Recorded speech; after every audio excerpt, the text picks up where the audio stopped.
Arriba da mesa. Pero que queres? Limpar o polvo ou asustalo?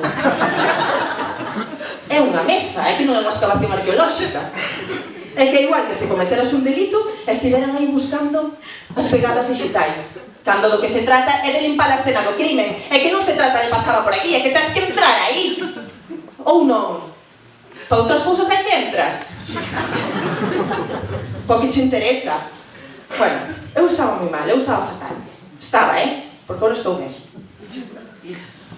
Pero houve un momento no que dixen: creo que teño un problema. Creo que isto da obsesión polo control se me está indo un pouco das mans. Ese día foi o día que perdín a miña axenda. Porque claro, eu antes é que eu non podía facer nada sen apuntalo previamente na miña axenda e organizalo todo metódicamente. Eu o que non o apuntaba, non o facía. E eu todo o que apuntaba, facío. Porque iso de deixarse en facer cousas que tes apuntadas na xenda, iso non é de xente normal. Eu todo o que apuntaba, facía a rajatabla. Eu anotaba a que hora saía da casa, por onde tiña que pasar e con quen tiña que falar. Por exemplo, eu tiña apuntado que quedara con Álvaro ás 5. Pois, se aparecían Álvaro e Manolo, eu con Manolo non falaba. E eu non teño nada en contra de Manolo, ao revés. Porque a mí Manolo encanta. A mí Manolo gustame moitísimo, porque Manolo ten unha mirada. A mí Manolo gustame incluso ata para falar con el. Pero a mí Manolo non me avisara e non me anotaba. Bueno, pois un 14 de xuño do ano 2015 eu perdín a miña axenda. Foi durante unha mudanza. O proceso dunha mudanza todos coñecémoslo, non é sacar, organizar, embalar, transportar, desembalar, organizar, colocar. Bueno, pois durante unha mudanza sempre hai un momento no que se abre unha porta tridimensional e desaparece algo. Non lle busquedes explicación, non a ten, non é racional. Pasa. Pois esas cousas van parar ao limbo das cousas perdidas, onde se atopan os calcetíns desemparellados que desapareceron na lavadora, porque nunca desaparecen os dous. E o que desaparece é o que non está furado. Os números de teléfono que perdiches cando cambiaches de móvil, porque non sabes a que email están asociados. As zapatillas, sempre tens que andar a pata coxo a zapatilla cunha de cada. As gafas de verde cerca de miña nai.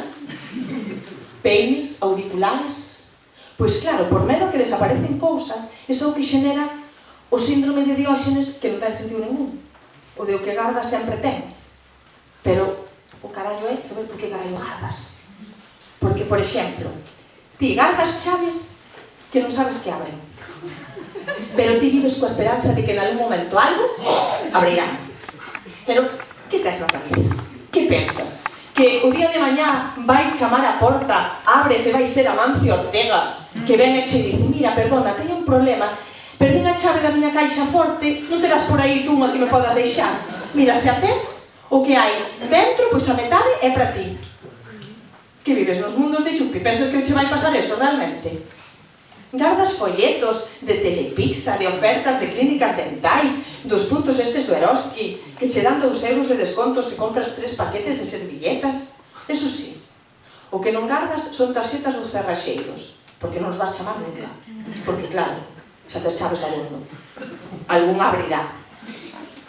Que máis gardas? Gardas cargadores do teléfono, gardas aparatos eléctricos e electrónicos como se en algún futuro non moi leixano se foron salvar a vida. Pero que pensas? Que cando Amancio Ortega abra a caixa forte da túa chave, abra a caixa forte da Amancio Ortega, el vai querer chamar a súa filla para contarlo. E como é un home clásico, vai ter un teléfono moi antigo e non vai ter con el o cargador, pero ti tes un e deixas e entón dixe: Amancio, toma mi cargador. E el colle o teu cargador, está tan agradecido que che di: todo que hai na miña caixa forte é para ti.